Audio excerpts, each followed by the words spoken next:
ఈ మధ్య అక్కడికొక మెటీరియల్ తెప్పించుకున్నారు. దానికి సంబంధించి ముందు 20 కోట్లకి ఒక కోడ్ పంపించారు. కానీ 30 కోట్లు చెల్లించాలని వాళ్ళు మెయిల్ సెండ్ చేశారు. అవన్నీ క్లారిఫై చేసేసరికి మళ్ళీ ఆ మెయిల్లో మిస్టేక్ జరిగింది. 10 కోట్లు ఎక్స్ట్రా పడిందని సవరించిన మెయిల్ మళ్ళీ పంపించారు. అది పొరపాటున జరిగిందా లేక ఇంకేమైనా జరుగుతుందా అని తెలుసుకోవాలి. ఎందుకంటే ఈరోజు జరిగిన పొరపాటైతే క్షమించి వదిలేయచ్చు. కానీ ఎవరైనా కావాలని చేస్తున్నారంటే ఆ తర్వాత అది ఎంత ప్రమాదానికి దారితీస్తుందో ఇదివరకు మనం చూసాం కదా.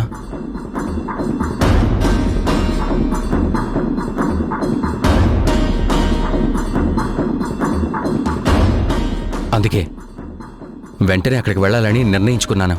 అదే అయితే గనక నువ్వు తప్పకుండా వెళ్ళాలి. సంస్థని నడుపుతున్నామంటే దాన్ని నిబద్ధతతో ముందుకు తీసుకెళ్లాల్సినటువంటి బాధ్యత మన మీదే ఉంటుంది. ఎక్కడ ఎటువంటి పొరపాటు జరిగినా మనం బాధ్యత వహించాల్సి ఉంటుంది. దాని మీద ఆధారపడి బతుకుతున్న వాళ్ళు బాధ్యులవుతారు. ఎవరికి ఇబ్బంది రాకూడదు. అయినా నువ్వొక్కడవే ఎందుకు? చాంద్రిని కూడా తోడు తీసుకెళ్ళు. పర్వాలేదు అత్తయ్య, ఇక్కడ పనులన్నీ ఉన్నాయి కదా, తనుంటుంది. నేనొక్కడనే వెళ్ళొస్తాను. లేదు పార్దు, నువ్వు ఒక్కడవే కాదు, నేను కూడా నీతో వస్తాను. పని చూసుకుని తొందరగా వచ్చేద్దాం. అది కాదు చాంద్రి, ఇంట్లో హోమం తలపెట్టాను. పెళ్లి పనులు కూడా మొదలు పెడుతున్నారు కదా, ఇప్పుడు నువ్వు కూడా వచ్చేస్తే. పర్వాలేదు బాబు, నువ్వొక్కడివే వెళ్ళడం ఎందుకు? మీరిద్దరూ వెళ్ళిరండి. పనులుదేముంది, అందరం ఉన్నాం కదా, మేం చూసుకుంటాం. మీరు త్వరగా వచ్చేస్తారు కదా. అవును మనవడా, ఇక్కడ పనులు వాళ్ళు చూసుకుంటారు గాని మీ ఇద్దరు వెళ్ళిరండి. సరే అయితే మనం ఈ రోజు బయలుదేరుతున్నాం.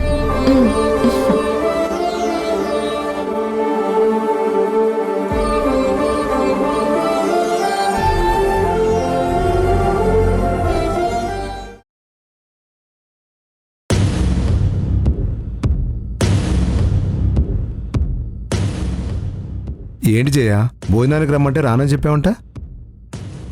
ఆకలి చచ్చిపోయిందండి, మనసు విరిగిపోయింది. అందుకే మెతుకు గొంతులో దిగదు అని నాకు అర్థమైపోయింది. అక్కడిదాకా వచ్చి కంచంలో చెయ్యి పెట్టుకుని చెయ్యి కడిగేశాను అనుకోండి, నాకిష్టం లేదని మళ్ళీ నా మీద నిందలు వేస్తారు. అందుకే రానన్నాను. మీరందరూ ఒకటయ్యారు కదా, అందరూ కలిసి ఆనందంగా తిన్నారు కదా, మీ కడుపు నిండితే చాలండి. నా కడుపు మండితే మీకేంటి, మాడితే మీకేంటి? చూడు జయ, మేమందరం నిన్ను అన్నావు అంటున్నావు, కానీ నువ్వు చేసింది నువ్వు మర్చిపోతున్నావు. నువ్వు చేసినవి తప్పులు కాదంటావా? రాధ విషయంలో నీ ప్రవర్తన ఎలా ఉందో అందరికీ తెలిసిపోయింది. ఏ వ్యక్తి అయినా సరే తప్పు చాలా తెలివిగా చేశాను అనుకుంటాడు, ఎవరికి దొరకను అనుకుంటాడు. కానీ ఏదో ఒకరోజు తప్పు చేసిన వాళ్ళందరి ముందు దోషిగా నిలబడతారు. ఆ రోజు తల దించుకున్నా, తల తీసేసుకునేలా కన్నీళ్లు పెట్టుకున్నా ఎవ్వరూ వాళ్ళ మీద జాలిపడరు. ఇప్పుడు నీ పరిస్థితి అదే. ఇప్పుడు నువ్వు అలగవలసింది అన్నం మీద కాదు, అందరి మీద కాదు, మారవలసింది నీ మనసు. బాగుందండి, మీరు కూడా నాకు సలహా ఇచ్చే పరిస్థితికి వచ్చేశారు. ఎన్ని రోజులు ఇంట్లో నా మాటే చెల్లేది, కానీ ఇప్పుడు నా మాటకి విలువ లేకపోయేసరికి ప్రతి ఒక్కరూ నన్ను నానా మాటలంటున్నారు. అమ్మా చూడమ్మా, నిన్ను బాధ పెట్టడం మా అందరి ఉద్దేశం కాదు. నువ్వు మారాలని మాత్రమే కోరుకుంటున్నాం. అలా మారను అంటే అది నీ ఇష్టం. కానీ నువ్వు ఆకలితో ఉంటే ఇంట్లో ఉన్న వాళ్ళందరికీ కష్టంగా ఉంటుందమ్మా. ఇదిగో అన్నం తిను. నాకేం అవసరం లేదే, నేను పస్తులుంటే మాత్రం పోయేదేం ఉండదు. ఇప్పుడు బాగానే ఉన్నాను కదా, ఒక 10 రోజులుంటాను. ఆ తర్వాత పోయినా ఇక్కడ ఏడ్చేవాళ్ళు కూడా ఎవ్వరూ ఉండరు. మంచి పని జరిగిందని మనసులో అందరూ సంతోషిస్తారు. అమ్మా, కోపంలో ఏం మాట్లాడుతున్నావో నీకు అర్థమవుతుందా? ఈ ఇంట్లో నీకెవ్వరూ శత్రువులు లేరమ్మా. నువ్వే అందరి దృష్టిలో నీ ప్రవర్తనతో ఇలా మారావు. రాధ విషయంలో నువ్వు చేసిన తప్పే నిన్ను దోషిగా నిలబెట్టింది. అది తెలుసుకోకుండా ఎందుకమ్మా ఇలా పౌరుషంగా మాట్లాడుతున్నావు? అన్నం తినమ్మా. బాగుంది, చాలా బాగుంది. ఒకప్పుడు నువ్వు అలిగి అన్నం మానేస్తే నేనొచ్చి బతుములాడుకొని నీకు పెట్టేదాన్ని. కానీ ఈరోజు నువ్వు మాట్లాడుతున్న మాటలేంటి అంటే నేనొచ్చి నీకు ముష్టి వేస్తున్నాను, నువ్వు తిను అన్నట్టు చెప్తున్నావు. ఇక్కడే తెలుస్తుంది కదా, ఈ ఇంట్లో రాధ దేవత అయిపోయింది, ఇంటి ఆడపడుచును నేను దెయ్యం అయిపోయాను. చాలమ్మా చాలు, నాకీ మర్యాద చాలు. చెప్తుంటే నీకు అర్థం కావట్లేదా? నువ్వు మారాలి అని చెప్తున్నాను. నీ బుద్ధిలో మార్పు రావాలని చెప్తున్నాను. నువ్వు మారితేనే మళ్ళీ నిన్ను అందరూ అభిమానిస్తారు. అలిగితే మాత్రం నీ దగ్గరికి ఎవరూ రారు. రావాలి అని నేను కోరుకోవడం లేదండి. ఒంటరిని అని నాకు అర్థమైంది కాబట్టి ఇదిగో ఇలా గదిలో నా ఏడుపు నేను ఏడుస్తూ ఉన్నాను. మీరు వెళ్ళొచ్చు. అమ్మా, జరిగిందేదో జరిగిపోయింది. చేసిన తప్పులన్నీ చేసేసావు. ఇప్పటికైనా నిన్ను నువ్వు మార్చుకోమ్మా. నువ్వు మారిపోయావని అందరికీ తెలిసేలా చెయ్యమ్మా. మనిషి తప్పు చేస్తాడు, కానీ క్షమించే గుణం అమ్మమ్మకుంది. ఇప్పుడది నువ్వు మారితేనే జరుగుతుంది. రాధ ఈ క్షణంలో కూడా నీ మీద కోపాన్ని పెంచుకోలేదు, నీ గురించే ఆలోచిస్తోంది. అంత మంచి మనిషి తన గురించి నువ్వింకా ఇలా మాట్లాడడం కరెక్ట్ కాదమ్మా. ముందు నువ్వు నీ బుద్ధి మార్చుకో. అప్పుడు మాలాగే నువ్వు కూడా సంతోషంగా ఉంటావు, ఈ ఇంట్లో ప్రశాంతంగా ఉంటావు. మూర్ఖంగా ఉంటే ఎప్పటికీ ఇలాగే ఉంటావమ్మా. పద నాన్న.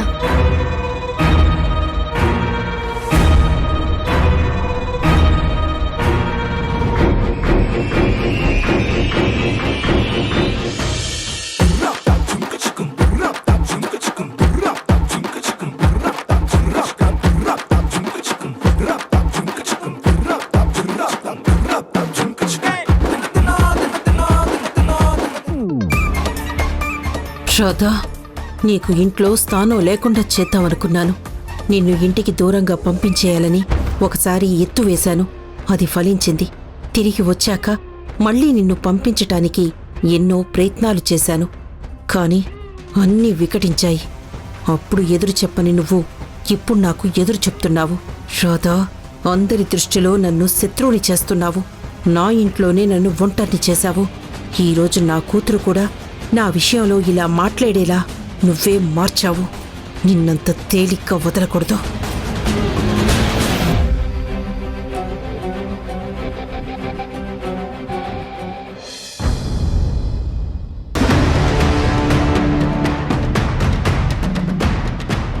నేను ముందు నుంచి చెప్తూనే ఉన్నాను కదా, ఆ రోజు అరిష్టం జరిగిందంటే ఆ క్షణం భయపడినా దానికి ఏదో ఒక రెమెడీ ఆలోచిస్తారని.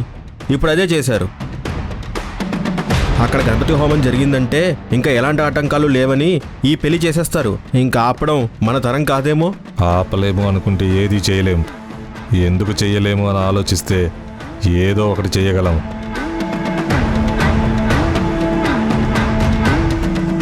హోమం చేస్తున్నారు కదా, ఆ హోమం జరుగుతున్నప్పుడే కార్తీకి ఏదైనా జరుగుతుంది అన్న భయం వచ్చిందంటే ఊర్మిళాదేవి గారు ఖచ్చితంగా ఈ పెళ్లి ఆపేస్తుంది. ఏంట్రా, మళ్ళీ ఏదైనా ప్లాన్ చేస్తున్నావా? పొరపాటున తేడా వచ్చిందంటే ఈసారి మన ప్రాణాలు పోతాయి. నోరు మీరా. ప్రాణాలు తీసే పని నేను చేయడం లేదు, కానీ ప్రాణాలు పోతాయన్న భయాన్ని కల్పిస్తున్నాను. కొడుకుని ఎంతగానో అభిమానించే ఊర్మిళాదేవి గారికి కొడుకు విషయంలో ఏదైనా చెడు జరిగింది అంటే ఖచ్చితంగా పెళ్లి చేయరు. అలా చెయ్యాలి అంటే చాలా తెలివిగా చెయ్యాలి. ఎందుకంటే అక్కడ జరిగేది హోమం. హోమంలో అలాంటివి జరగాలి అంటే ఎవరికీ అనుమానం రాకుండా ఎంతో పెద్ద ఎత్తున చెయ్యాలి. అది అనుకున్నంత సులువు కాదేమో. చెప్పాను కదా, ప్రతి ప్రశ్నకి సమాధానం ఉన్నట్టు ప్రతి సమస్యకి ఒక పరిష్కారం ఉంటుంది. అరిష్టాన్ని అధిగమించడానికి హోమాన్ని తలపెట్టారు. హోమంలో కూడా ప్రమాదం జరిగితే పెళ్లి ఆపేయాలని ఆలోచనకు వస్తారు. అందుకే నేను ఒక ప్లాన్ వేశాను.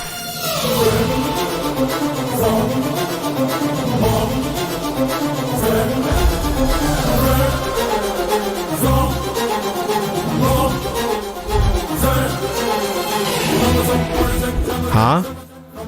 గంగాజలం మహాప్రసాదం. ఏయ్ ఆగు, హా? అది నిజమైన గంగాజలం కాదు. పొరపాటును తాగావంటే రేపు పొద్దున్న నీకు పాడగట్టాల్సి వస్తుంది. ఏంట్రా నువ్వు అనేది? పూజకి ఖచ్చితంగా గంగాజలం వాడతారు కదా, ఇది గంగాజలం లాగే కనిపిస్తుంది. అందరూ దీన్ని కూడా గంగాజలం అనుకునే నమ్ముతారు. నువ్వు అలా నమ్మించాలి. అక్కడ నువ్వేం చేయాలి అంటే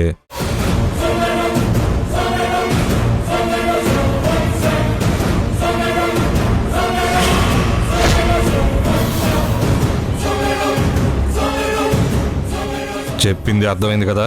రేపు అనుకున్నది అనుకున్నట్టే జరగాలి. ఆ తర్వాత పెళ్లి ఆగిపోవాలి. కొంచెం కూడా తేడా రాకూడదు. తప్పకుండా చేస్తాను. పశువు కొమ్ముల విషయంలో విజయం సాధించి వచ్చాను కదా, ఇది కూడా గెలిచే తీరుతాను. మీ మాట నిలబెడతాను. నీలిమ, హోమం జరిగితే ఆటంకం తొలగిపోతుంది అనుకున్నావు కదా, నీ జీవితానికి ప్రశాంతత ఉండకుండా నేను చేస్తాను.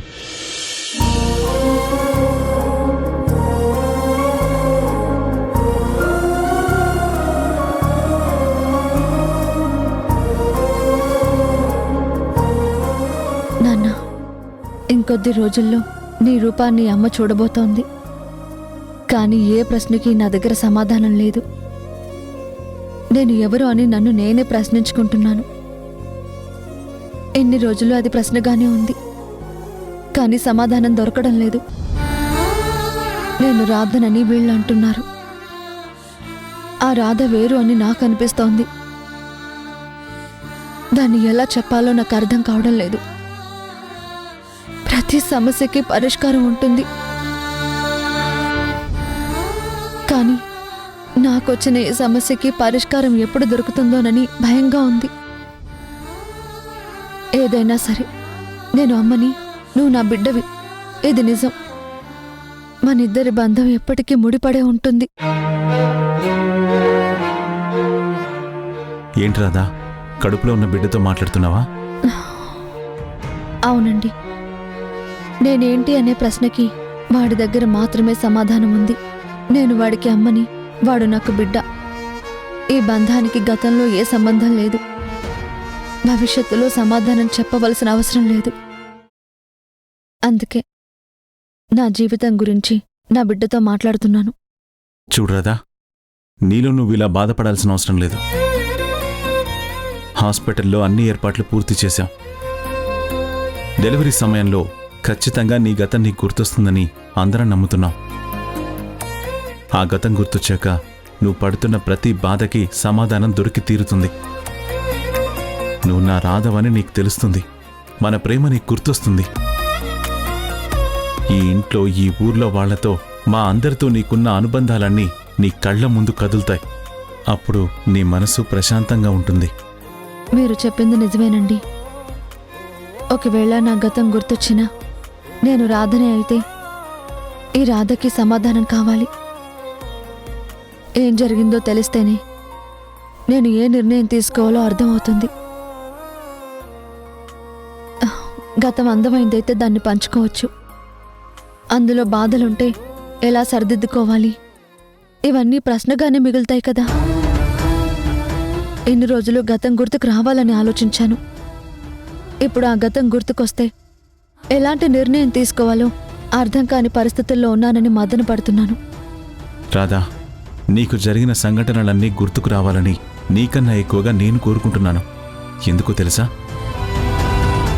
నేను నిన్ను రాధా అని పిలుస్తున్నా, నువ్వే నా రాధవని ఎన్నిసార్లు చెప్తున్నా నువ్వు మాత్రం ఎవరు అన్న సందిగ్ధంలో ఉండిపోయావు. నువ్వు నా రాధవని నీకు తెలిసిన మరుక్షణం ఈ మురారి నీవాడవుతాడు. ఇక జరిగిందేదైనా కావచ్చు, అది అనుకోకుండా జరిగిందని నాకు తెలుసు. ఏదో ఒక పొరపాటు అయి ఉంటుందని కూడా నాకు అర్థమైంది. దాంతో నాకు సంబంధం లేదు. నువ్వు, నేను ఎప్పటికీ ఈ ఊర్లోనే ఉంటాం. నా జీవితంలో నా రాధ ఉంటుంది. నా రాధతోనే నా జీవితం బాగుంటుందని నాకు తెలుసు. అమ్మ కూడా సపోర్ట్ చేస్తుంది. నువ్వు కూడా సంతోషంగా ఉంటావు. ఇక దేని గురించి ఆలోచించకు. రాబోయే రోజుల్లో నీ జీవితంలో అద్భుతం జరుగుతుంది. ఆనందమే ఉంటుంది. అందులో ఎలాంటి సందేహమూ లేదు. నేను మారాలా, మంచిగా మారిపోవాలా, ఆ రాధను దేవతలా చూడాలా, తన వల్లే నా ఇంట్లో నేను సంతోషంగా ఉన్నానని నేను రాధ గురించి గొప్పగా చెప్పాలా? అంటే ఇప్పుడు నేను చెడ్డదాన్నా? నా కూతురి జీవితం గురించి ఆలోచించి అందరి దృష్టిలో శత్రువునైపోయాను. దీనంతటికీ కారణం ఆ రాధ. నా ఇంట్లోనే నా వాళ్ల ముందే నన్ను దోషిగా నిలబెట్టింది.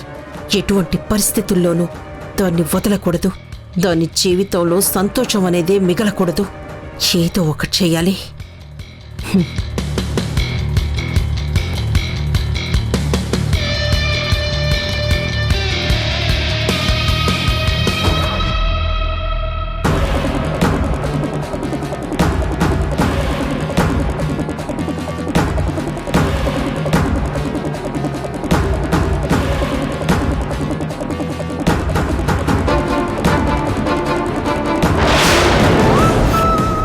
ఎలా ఉన్నావు? ఎలా ఉండకూడదనుకున్నానో అలాగే ఉన్నాను.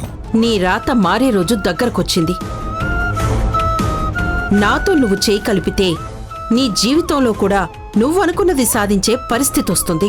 చెప్పేం చేయాలి? నేను రగిలిపోతున్న పగకి పరిష్కారం నీ దగ్గరుంది అంటే చెప్పు, తప్పకుండా చేస్తాను. ఇది ఫోన్లో కాదు, నీతో డైరెక్ట్గా మాట్లాడాలి. రేపు ఊరవతల ఒక ప్లేస్కి రా.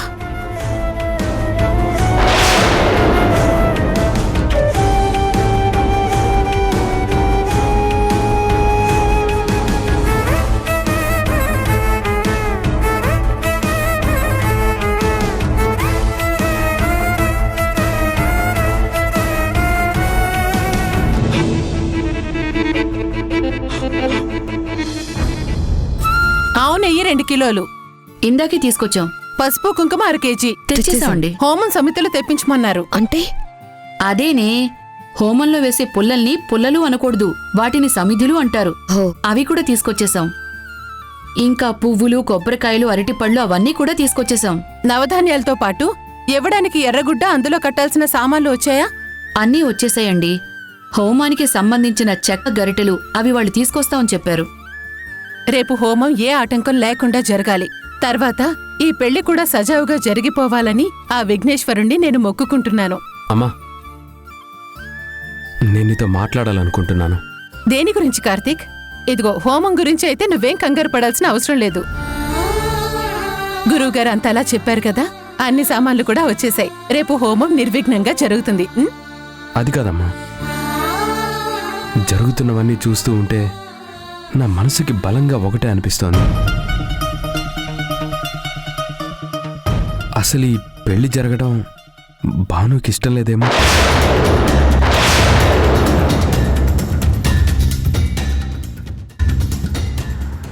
ఏంటి కార్తీక్ నువ్వనేది?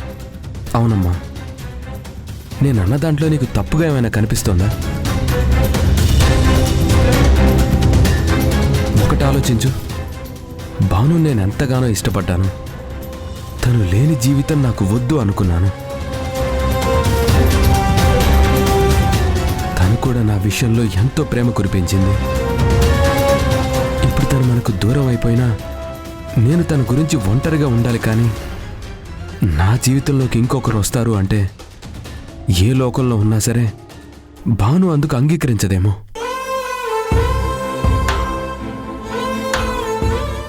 అందుకే ఈ ఆటంకాలన్నీ వస్తున్నాయని నాకు అనిపిస్తుంది. అందుకే వద్దమ్మా, ఈ పెళ్లి నాపేద్దాం. అలా మాట్లాడదు బాబు. నీలిమ చాలా మంచమ్మాయి. తను నీలాంటి వాడి జీవితంలోకొస్తే తన భవిష్యత్తు బావుంటుంది, మీరు సంతోషంగా ఉంటారు. ఇప్పటికే తన వల్లే ఇవన్నీ జరుగుతున్నాయని ఆ పిచ్చితల్లి మానసికంగా ఎంతో కృంగిపోతోంది.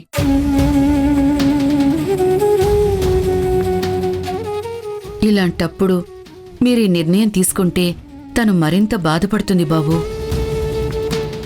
అవునండి, ఏదో అనుకోకుండా 2 సంఘటనలు జరిగాయి కదా అని అసలు ఈ పెళ్లి ఆపేయాలనుకోవడం కరెక్ట్ కాదు. ప్లీజ్ కొంచెం ఆలోచించండి. మీరు ఈ మధ్య వచ్చారు కాబట్టి ఇక్కడ పరిస్థితులు అవి మీకు తెలీదు.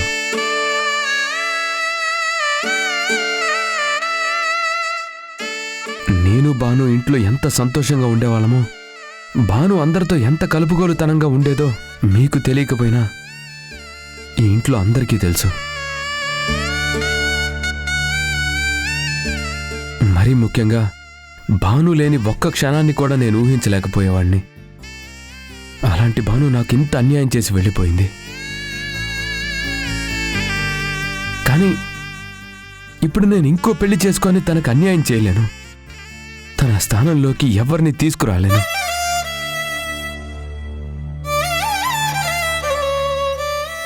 అది నా భానుకు కూడా ఇష్టం లేదు కాబట్టే ఇదంతా జరుగుతుందని నాకు బాగా అర్థమైంది. అందుకే వద్దంటున్నాను. రే కార్తీక్, నేనమ్మన్రా. నా పిల్లల గురించి ఆలోచిస్తాను. నా కొడుకు సంతోషాన్ని కోరుకుంటాను. నువ్వు భానుతో ఎంత సంతోషంగా ఉండేవాడివో నాకు తెలీదా? మీరిద్దరూ కలిసి ఉండాలని, భాను ఇంటికొచ్చేయాలని, మళ్ళీ అందరం బాగుండాలని ఎన్నో కలలు కన్నాం. కాని కన్నీళ్లను మిగులుస్తూ భాను మనకి దూరం అయిపోయింది. తను లేదు అన్న నిజం తెలిసి మేమందరం ఎంత బాధపడుతున్నామో, నువ్వు మానసికంగా మాకన్నా ఎక్కువ నలిగిపోతున్నావని నాకు తెలుసురా. చూడు, నా బిడ్డ నా కళ్ళ ముందు ఇంతలా బాధపడుతుంటే ఈ తల్లి భరించలేదురా. నీ జీవితంలో సంతోషం ఉండాలని నేను ఈ నిర్ణయం తీసుకున్నాను.